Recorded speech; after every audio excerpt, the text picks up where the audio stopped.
It is now 7:06.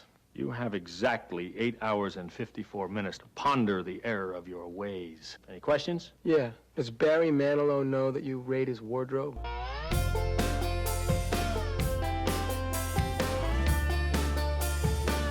I think it's a generational film that has universal themes. So there are basically two universal themes. One is we all have these sort of shells around us of stereotypes, and the movie's about peeling away those shells and showing who you really are in an honest way.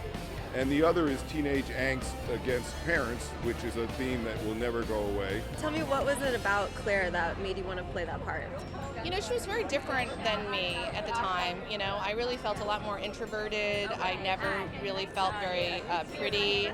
I certainly didn't feel popular. I thought it would be really fun to play that character who was sort of thought of as sort of having everything and sort of being like the spoiled brat and finding the vulnerability and the sensitivity in her. Everybody's a little bit like their cast members, I think. It's funny. Or at least at that time, I think we sort of were. I mean, Molly is much looser, and the way that Claire became during the movie is much closer to the way Molly was. But I think there are bits of us in everything. A brain, a beauty, a jock, a rebel, and a recluse. Can't believe this is really happening to me. I'm seeing generations and generations just have the same response to it because it's the same issues. They don't change. So John had the ability to write kind of timeless storytelling and timeless themes.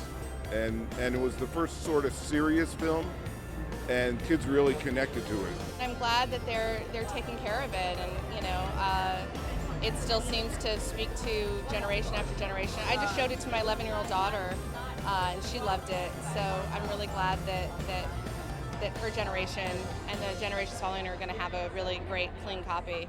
The Breakfast Club.